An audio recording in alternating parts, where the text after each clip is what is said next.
యోగిరా 56 YouTube ఛానల్కి స్వాగతం. అందరికీ నమస్కారం. ఆధ్యాత్మిక శోభ.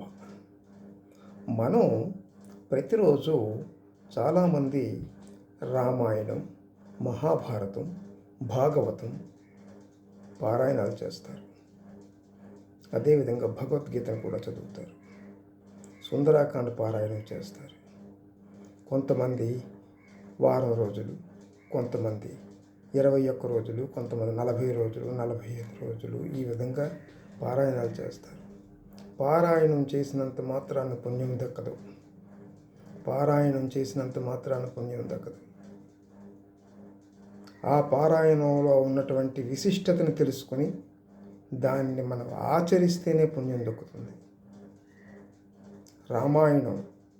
రామాయణం అంటే రాముడు, సీత. సీత మహాసాధ్వమణి, పతివ్రత శిరోమణి. రాముడు ఏకపత్ని వ్రతుడు, తండ్రి పితృవాక్య పరిపాలకుడు. రాముడి రాజ్యం రామరాజ్యం. అటువంటి సుగుణాలు ఉన్నటువంటి రాముడు, సీత గురించి తెలుసుకొని మన జీవితంలో అన్వయించుకొని నాడు రామాయణం పారాయణం చేసినంత. అదేవిధంగా సుందరాకాండ. హనుమంతుడు గురుభక్తి అందులో చాటుతాడు. ఎంతటి విపత్కర పరిస్థితులనైనా సరే ఎదుర్కొని, మేఘాలు మైనాకుడు అనేటువంటి పక్షిని దాటుకొని, సముద్ర పర్వతాలను దాటుకొని, సురస అన్నటువంటి రాక్షసుని సంహరించి లంకా ప్రవేశం చేస్తాడు. ఇంత లంకా ప్రవేశం చేసినప్పుడు కూడా రావణాసురుడు పరస్త్రీలతో ఉన్నప్పుడు రాత్రి హనుమంతుడు ప్రవేశించి ఆ స్త్రీలలో సీతాదేవి ఎక్కడున్నారని వెతకటానికి ఆ స్త్రీలు రకరకాల భంగిమలతో రాత్రులున్నారు. అందులో సీతాదేవి వెతకటానికి హనుమంతుడు ఒక్కొక్కరిని చూస్తుండగా, కానీ తప్పుడు మాటలతో కాదు, తప్పు ప్రవర్తనతో కాదు, తప్పు అన్నటువంటిది మనసులో రాకుండా ఆత్మ నిగ్రహంతో సీతాదేవినే చూడాలి, రాముడికి సీతాదేవిని ఆచూక తెలియచేయాలంటే ఉద్దేశంతో మాత్రమే హనుమంతుడు ఆ సైనాగారంలో అందరినీ చూశాడు. సుందరాకాండ నుండి నేర్చుకోవాల్సినటువంటిది ఏమిటంటే మనిషి ఆత్మ నిగ్రహం కావాలని నేర్చుకోవాలి. అదేవిధంగా భగవద్గీత అన్నటువంటిది నిత్యం మన జీవితంలో జరిగినటువంటి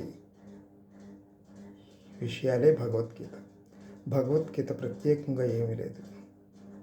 శ్రీకృష్ణుడు అర్జునుడికి బోధించినటువంటిది భగవద్గీత ఏమిటి అంటే ప్రతి ఒక్కరూ ఆచరించదగినటువంటి విషయాలే చెప్పాడు.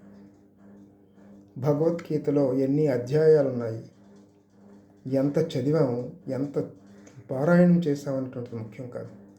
అందులో కనీసం ఒక శ్లోకానికైనటువంటి అర్థాన్ని తెలుసుకొని మనం కానీ ఆచరిస్తే మన జీవితం ధన్యం అవుతుంది. ఏదో ఒక శ్లోకం చూసుకోండి. కర్మణ్యాధికారేస్య మా ఫలే అన్నటువంటిది ఏదో ఒక శ్లోకం ఉంది. ఉదాహరణకి అన్నమాట. శ్లోకంలో ఏముంది? కర్మలు చేయుటి అందే నీకు అధికారం కలదు, కానీ కర్మఫలం పైన కారాదు.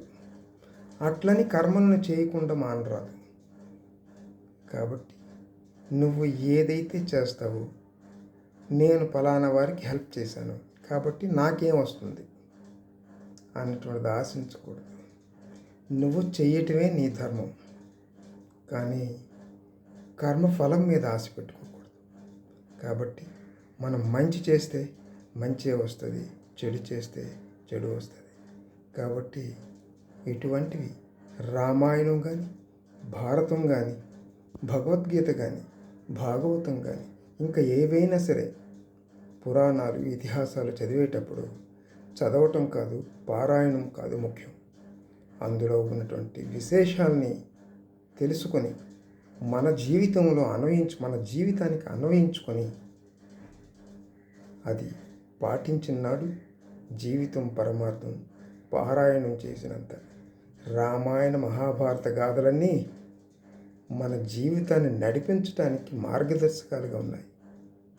ఇవి పురాణాలు, ఇవన్నీ పూజలు చేయటానికి ఉన్నటువంటి పుస్తకాలు కావు.